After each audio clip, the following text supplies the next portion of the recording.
అమ్మ దగ్గరుంటే అమ్మ దగ్గరే మాట్లాడు. ఈ టాపిక్ ఈ రోజే సాల్వ్ అవ్వాలి తరుణ్, లేదంటే ఫర్గెట్ మీ.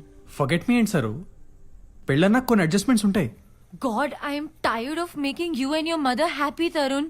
అసలు అసలు ఏం ఎఫర్ట్స్ పెట్టావు ఇప్పుడు వరకు నాకు చెప్పు please. I really want to know. హో, ఇప్పుడు దాకా మా అమ్మని బ్లేమ్ చేసావు, ఇప్పుడు నన్ను బ్లేమ్ చేస్తున్నావా? సరే, ఇప్పుడు నేను మాట్లాడతా, నువ్వు విను సారు. మా అమ్మ మహా అయితే నన్ను దెప్పొడుచుంటుందేమో కానీ ఈరోజు ఆయన తిట్టిందా, పోనీ కొట్టిందా? వాట్? మీ అన్న చేతో తన్నులు తిన్నా సారు నేను. He hit me in front of everyone. నీకు తెలుసు మా అమ్మ నాన్న కూడా ఎప్పుడు నా మీద చేయట్లేదు. నా కొడుకు అలా చేసినా నేను ఎందుకు ఒక మాట కూడా అనుకుంటున్నాను తెలుసా? నీకోసం. నాకు ఈ గొడవల కన్నా నీతో రిలేషన్షిప్ ఇంపార్టెంట్ కాబట్టి. అని ఏంటి ప్రతిదానికి నీ ఏదో డామినేషన్? నువ్వేమన్నా నేను పడాలా? సరే ఇప్పుడు చెప్తున్నా చూడు, నువ్వు నన్ను క్వశ్చన్ చేసే ముందు నిన్ను నువ్వు క్వశ్చన్ చేసుకో. అసలు